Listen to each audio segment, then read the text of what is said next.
ഏയ്, എന്തിനാ ഇത്ര ദേഷ്യപ്പെടുന്നത്? അവൻ അങ്ങനെ അടങ്ങുന്നവനല്ല. ഒരേ ഒരു കാര്യം ഒഴിച്ച്. എന്താ അത്? Sentiments, family sentiments.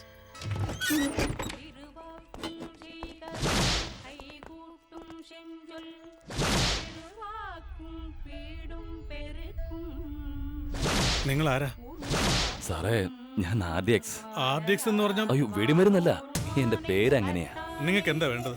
സാറേ, ഞാന് അബ്ദുള്ള, സദാ, എന്റെ അനിയൻ റോബർട്ട് എന്ന് ഞങ്ങൾ മൊത്തം 4 പേരാ.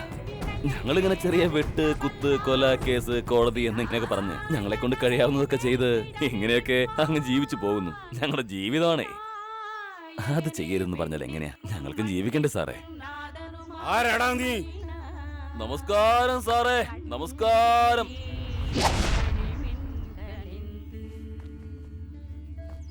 അങ്ങയെ കാണാൻ വേണ്ടി വന്നതാ, വേറെ ഒന്നിനുമല്ല. എന്റെ ആളുകളെ, എന്റെ ജീവന്റെ ജീവനായ അനിയനെ ഒരു കാര്യമില്ലാതെ നിങ്ങളുടെ മകൻ ജയിലിലടച്ചിരിക്കുക. അവരൊന്ന് പുറത്തിറങ്ങണം. എനിക്കത് മാത്രം മതി. അത് നിങ്ങൾ വിചാരിച്ചാൽ മാത്രമേ നടക്കുമെന്നറിയാം. അക്കാര്യത്തിൽ നിങ്ങളൊന്ന് മനസ്സ് വെച്ചാ അദ്ദേഹം കേൾക്കും. എല്ലാവരും അറിയപ്പെടുന്നൊരു കുടുംബമല്ലേ നിങ്ങളുടേത്. ദാനശീലത്തിൽ പേര് കേട്ട കുടുംബം. നല്ല ഭംഗിയുള്ള കുട്ടികൾ. ഇത്രയും സ്നേഹമുള്ള ഈ കുടുംബത്തിൽ ഒരാൾ മരിച്ചാൽ പോലും താങ്ങാൻ കഴിയില്ല. ഞങ്ങൾക്ക് കൊല്ലുക എന്നത് പിള്ളേരുകളി പോലെയാ. എന്തോ പറയാനുള്ളത് പറഞ്ഞു തന്നേ ഉള്ളൂ. അവിടുന്ന് തന്നെ തീരുമാനിച്ചാണ്. ആരോടാണ് സംസാരിക്കുന്നത് അറിയില്ല നിനക്ക്. വേഗം പോയിക്കോ. അവൻ വരുന്ന സമയമാണിപ്പോ. അവൻ വന്നു കഴിഞ്ഞാ കുഴിച്ചിടാൻ നിന്റെ ശവം കാണില്ലെന്നോർത്തോ. ഇപ്പൊ ശവമാകുന്നത് ആരെന്ന് കാണ.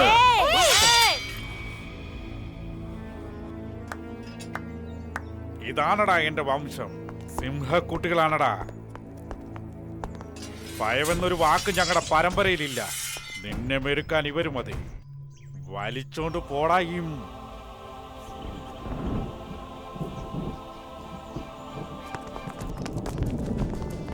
എന്താച്ചാ കുട്ടികളെ ഇങ്ങനെ വളർത്തി വെച്ചിരിക്കുന്നു? എന്നെ എന്തിനടാ കുറ്റം പറയുന്നത്? ഈ എല്ലാത്തിനും നിന്റെ സ്വഭാവമല്ലടാ.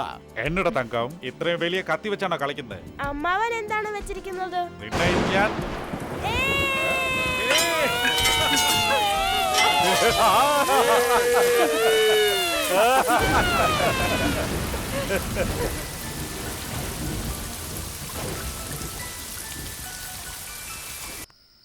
അച്ഛാ, നാളെ കഴിഞ്ഞ് നമുക്ക് പോയാ മതി. നാളെ സ്കൂളുള്ളതാ. പോയി ഉറങ്ങ്. നാളെ സൺഡേ ആണ് അച്ഛാ. സൺഡേ എന്ന് പറഞ്ഞാ ഒരു സൺഡേ ഉള്ളു. ആഴ്ച തോറും സൺഡേ വരുന്നില്ലേ? അടുത്ത സൺഡേ വരാം. Okay, good night. പോയി ഉറങ്ങ്. ഓക്കെ.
ആദി, ഇത്രയും ദുഃഖം ഉള്ളിൽ വെച്ചുകൊണ്ട് നിനക്കെങ്ങനെ ചിരിച്ചു കളിച്ച് നടക്കാൻ പറ്റുന്നു?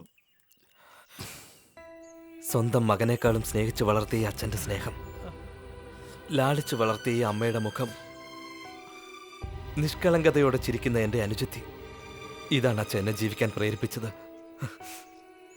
എൻ്റെ കൺമുന്നിൽ എൻ്റെ കുടുംബത്തെ ചുട്ടു കൊന്നത് സഹിക്കാൻ പറ്റുന്നില്ല അച്ഛ. എൻ്റെ അച്ഛൻ്റെ അമ്മയുടെ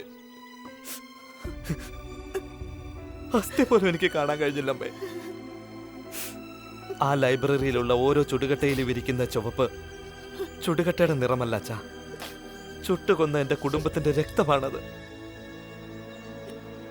ഇവന്മാരോടെല്ലാം പകരം ചോദിക്കാൻ വേണ്ടി മാത്രമാണ് ദൈവം എന്നെ ചാവാൻ അനുവദിക്കാഞ്ഞത്.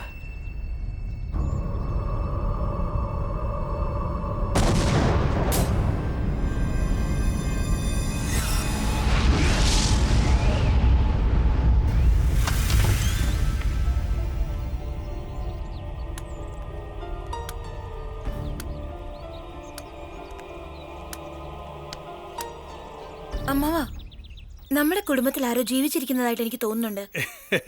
വെറുതെ ഓരോന്ന് ചിന്തിക്കല്ലേ മോളെ.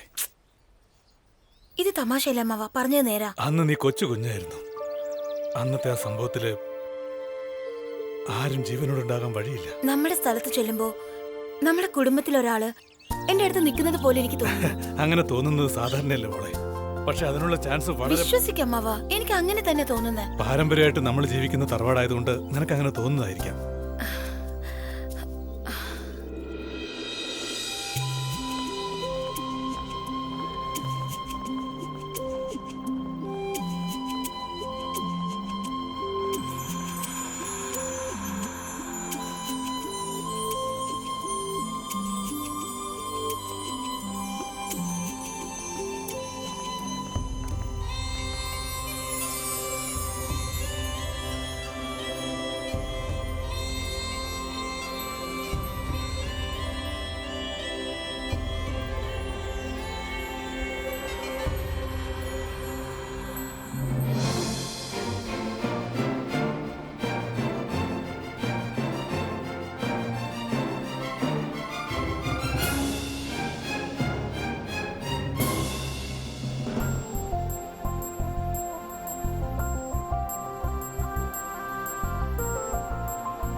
സോറി, ഞാൻ അറിഞ്ഞോണ്ടല്ലായിരുന്നു.